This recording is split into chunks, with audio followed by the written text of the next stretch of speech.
Hey everybody, it's Doug here, Doug Mystica on Board Game Geek, Doug Herring and Doug Mystica on YouTube, as well as Doug's Digital Board on YouTube and the Doug Mystica on Twitch, where you can come play live with me on Tabletop Simulator with me and some friends and some other tube tablers on Wednesday evenings lately, and I hope he commits to a regular time because he's awesome to play with. We've been playing with Tragic the Blathering, who is another YouTuber like myself who's doing these amazing mods, unlike myself, in Tabletop Simulator. We're playing some games. Hope you'll join us there. Anyway, let us get into our next game, which you have seen is going to be Fallout, the board game.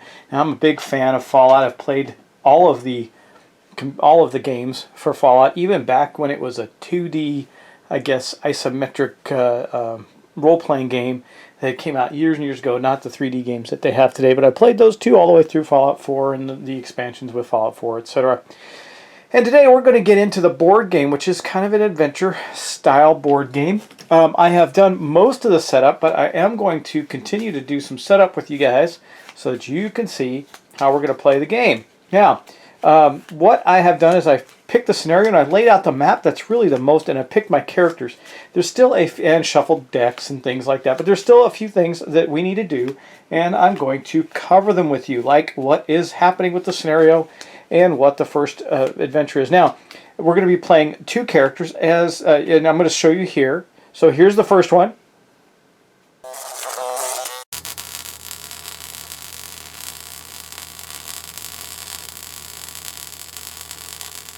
And that is the Brotherhood of Steel. So he is a Brotherhood outcast. Here's his miniature in his big powered armor. And that character gains two special things. And these are the two special parts. And this is part of setup. And I'll tell you what the board does in a minute. He starts the game with powered armor. Now this is fantastic. Because it gives him 2 armor. And armor is really tough in this game. But let me explain it to you. So when you perform a move action, you gain 1 movement point instead of 2. Now, you get 2 moves. You can take a move action to get 2 moves. It doesn't mean 2 movement points, it means 2 moves. So when he takes a movement action, he only gets 1 movement point. Not as good. But during his turn, he can pay a cap to ignore that effect. That's pretty darn good. So he can spend money to get rid of that effect, but he's already got in his armor slot powered armor. That is really good. And then up here you see a track, and I don't know if you can see it clearly, but it spells out the word special. And if you played Fallout, you know those are your stats in the game. Strength, perception, endurance, charisma, intelligence, agility, and luck. I think I got that right on the first time. And this character, you see it has his symbol on the back, the powered armor symbol, and a cute cartoony 40s style artwork that you see in Fallout. He's going to start with the skill of intelligence. Now, what does that mean? That means when we do checks that revolve intelligence, he gets a reroll. And that's really critical in this game, and I'll explain to you what else that means. The next thing he gets to do is he's going to draw 1 more at random. And I got the cup here so I can... The dreaded SpongeBob cup. I've had this for years. I've been playing my board games. If you guys have been playing along with me, you know that that is true. And so he drew another one. And I think in the beginning you normally get normally when you draw the same one you get a perk, but I think at the beginning you draw until you get a different one. So right now our Brotherhood guy has intelligence and luck as his ability. The last thing he gets is an agenda, and this is his agenda. Now I'm going to be playing as us, the Vault Dweller, which is going to be the other character. We'll get there in a moment. But I'm going to draw his agenda, and I'm just going to place it down, and it goes right here. So basically, I'll move this just a little bit. And basically what you see there is he has an agenda, and you don't know what it is. I do, but it does because I'm playing solo. But I'm not playing this as a solo game. I'm going to play as a 2-player game so you see the best benefit out of it, and you can decide if this is something you would really, really enjoy. And then we're going to go to our other character, which is...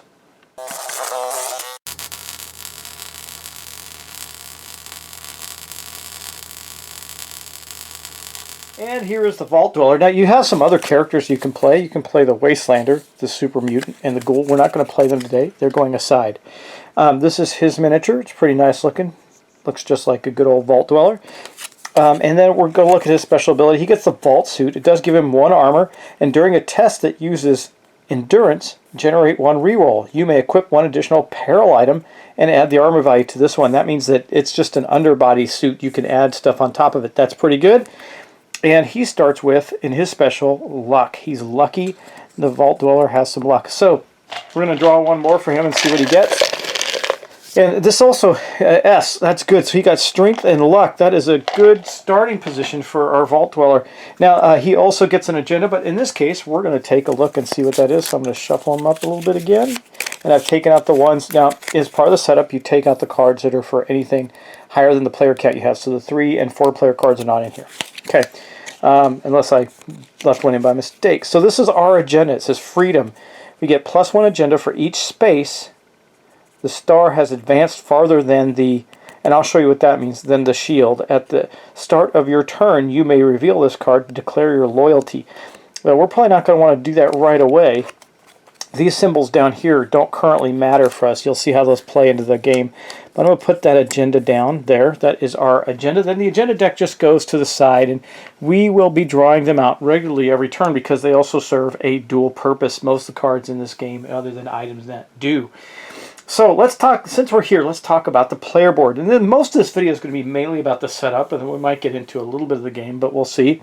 So we have a couple of things here. These two counters, this one represents radiation, and how impacted you are by radiation.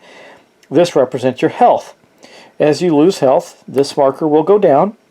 You have 16 health, and as you gain radiation, this marker will go up. It's very difficult to get rid of radiation in the game. So you have to be very careful about managing that. And I'll show you how you end up with radiation as you go. Basically, you cross into radiated zones. It's kind of a pain.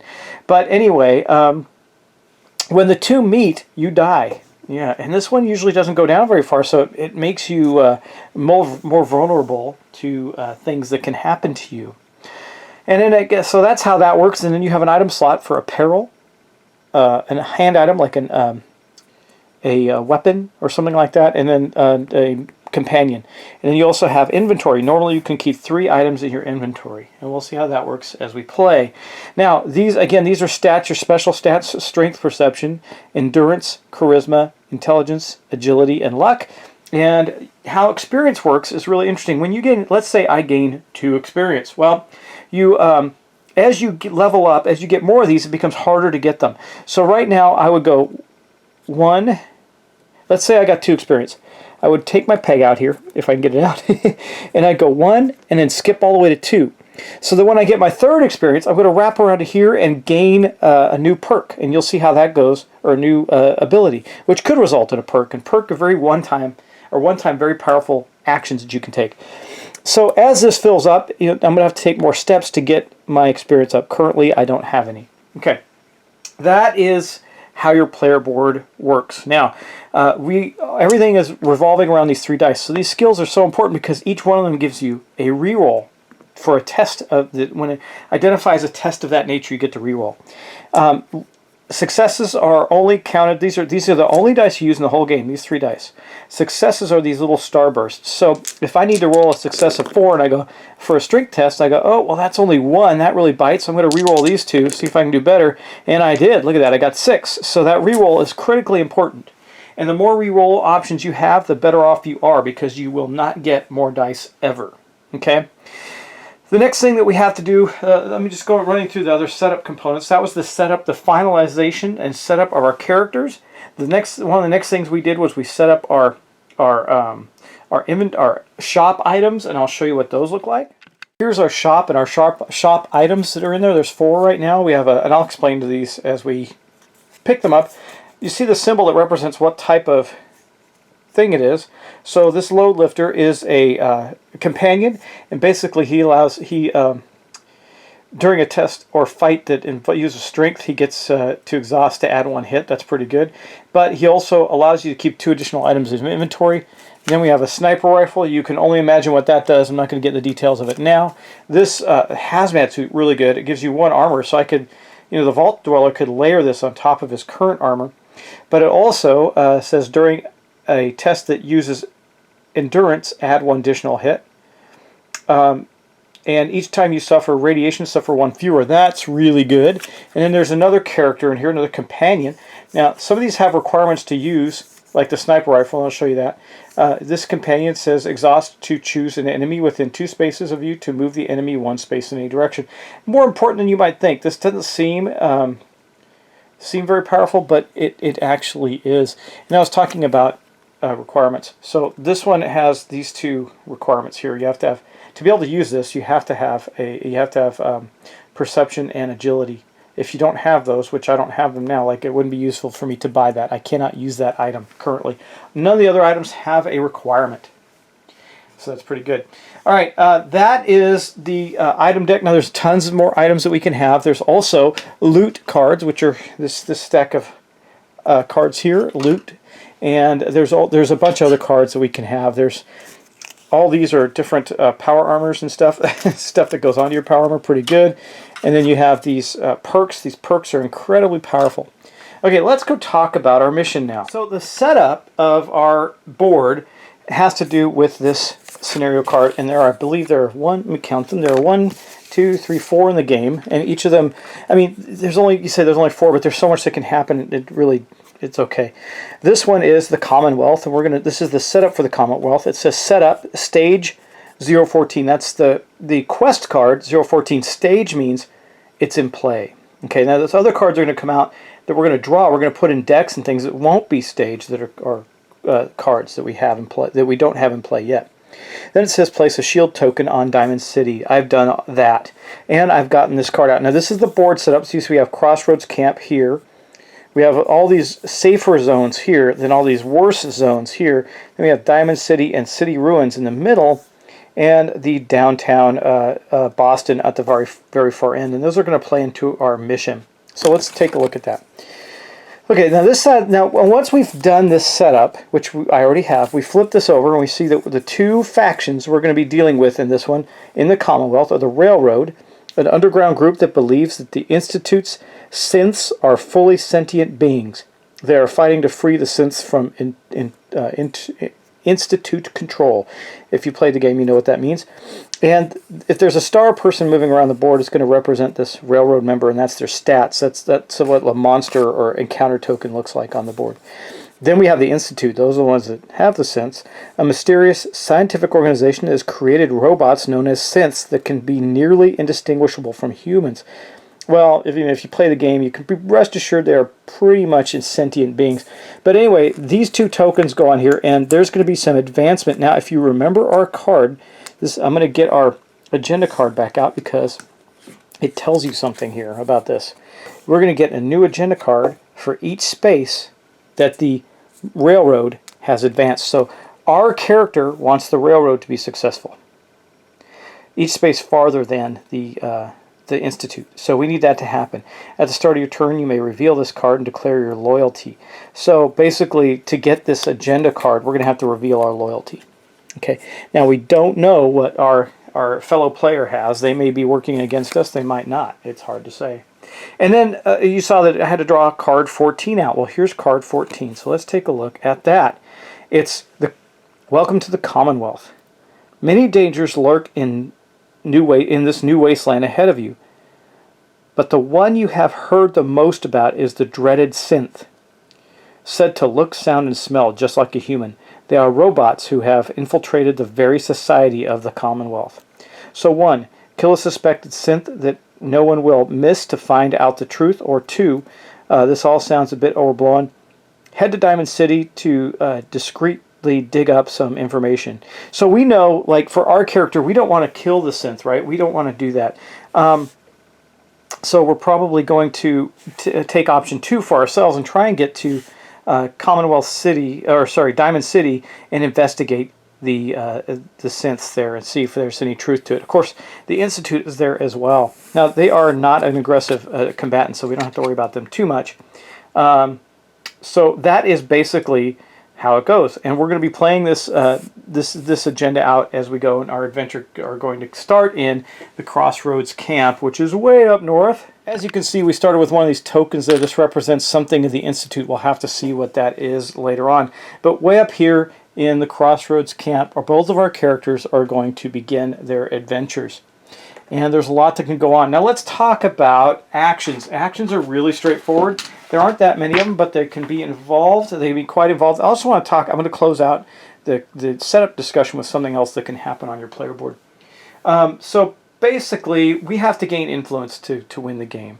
And we gain influence through a variety of means, mainly those agenda cards. Each agenda card is worth 1 point of influence, but multiple agenda cards usually also give us additional influence. We'll have to see if that ends up holding true. So the round consists of 2 things. Starting with the first player and proceeding clockwise, each player takes a turn by performing 2 actions. And then at the end of that, we're going to draw an agenda card and activate all enemies of that type shown on the board. Okay, so the actions are simple. We're going to move. That gains 2 movement points to move your figure. Okay, we can, now remember, we can take 2 actions. So we can take 4 movement points, or total 4 movement points if we want. We can explore, reveal an adjacent face-down map tile. Now, adjacent in this game, you see that these spaces are divided. So this is not adjacent. This would be adjacent to these 2 tiles, for example. So there's tiles within tiles. Movement, you really feel like you're traveling in this game when you go somewhere. It's kind of heavy. We can fight. Now, if there is a creature in our space that hasn't attacked us, we can attack it, and we can beat it down for stuff or whatever we need to do, perhaps fulfill a quest or an encounter. We can have an encounter once per turn. We can draw and resolve an encounter card that matches the space we're in. Well, let's take a look at a space. So I'm just going to pull this up. There's nothing there to show you, so we're not going to worry about that. Let's do this one. Yeah, here's this tile actually has both the encounter types on it. So you can see that there is this symbol here, and that is the wasteland encounter deck, and then there's the settlement encounter deck. And when it says to draw an encounter, we have to be on one of those spaces, and we draw from the appropriate one. It's that simple, and we start doing the actions. The actions are plentiful, so I'm not going to go into detail on those. Then we can quest. We can complete a quest. Now there may end up being more than one quest out, and these are our quests, right? So right now, our quest is to kill a synth, or to go to Diamond City. We're probably going to do. I think our character is probably going to go to Diamond City.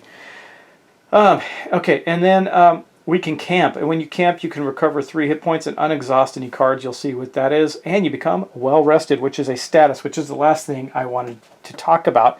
And I'll talk about combat real quick, but this is a good segue for status. So you see there are some additional slots here, and I'm just going to show you the one. We'll discover the rest of them as we go, but there are multiple statuses on the board, and that you can attain. So far, I'm trying to find the one. Yeah, I think this is it. Well rested. Yeah, here is the well rested one. So when you're well rested, you just slip that in there, and that means that you are now a well-rested individual. So I'm just making sure that's correct. Yeah, well-rested. Now you can also end up having the bad side of that, which is addicted, which is this one here. But anyway, we are going to just to get as an example, if I rest and I get the well-rested, I now have that status. Now, as encounters come up, this may have an effect. Now, well-rested actually has a game effect anyway, in that when you are well-rested, you get to do. There's something else you gain, and I'll tell you what that is real briefly. Let's see, well-rested. Yeah, when you're well rested, you can choose to lose that trait while fighting or performing a test to gain a reroll. So if you're well rested, you can dump the trait and exert yourself to gain a reroll. It's pretty powerful stuff. So anyway, that is our setup, guys. We've seen the components. There's another thing. Oh, I missed a couple things. I got to get a few caps out. I think we all start with 3 caps. This is the money in the game, right here. And yeah, I think we all start with 3. I'm going to double check that just to be sure. Let's take a look at that. Character setup. Choose your character. Player boards. Yes, 3 caps each. So we're each going to start with 3 caps. There are 3s and 5s, and they look like the Nuka-Cola bottle caps. Are really cool.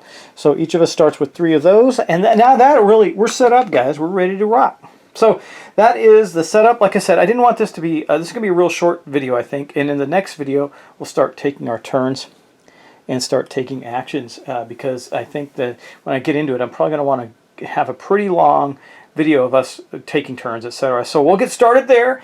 Hey guys, I appreciate it. Thanks for watching. I hope you're checking out my channel, because not everything's getting posted at BGG's website because of the things I'm posting. I am doing I'm touching on a bunch of digital board games that might be good for little holiday gift buys or things like that. So far, I've looked at the new Carcassonne app, the Takedo app, and also I did Slay the Spire earlier, which is a card game. Play Online, and I'm going to do more. I got more coming. So look out for that, and expect to see. Oh, I did Armello. Armello is a beautiful original digital board game. Is not in a board game form, but I also then talk about, you can get these games as well and play them hard copy on the table. So check that out. Plus, about to do my big channel update, which is going to include the announcement of part of a big giveaway for, I passed my 4,300 subscribers. In fact, I'm well on the way to 4,400 now. Please keep that up. I appreciate it. And remember, when you're a subscriber, you are going to be entered into my giveaway, so that's important. And then secondly, if you are a patron, there will be additional benefits. I'm mapping out all the benefits that my patrons are going to get. I promise you it's going to be worth it, not only in the support of the channel, but the things I'm going to do for the patrons. So if you go over to my Patreon page and you just even do $5 or $10, it'll be worth it for you down the road. I commit to you that. I will make sure it is worth it. And if you do enjoy my videos, just help support my channel. That would be appreciated. Anyway, we're going to end this here. I said I didn't want to make it too long. And in the next video, I'm not going to talk about any of these other things, all these things I'm doing. We'll talk about the channel update. We're just going to play. So I hope you like this. I hope you like the way I've set it up. And next time, we'll be digging in and exploring the wasteland. Thanks. Talk to you soon.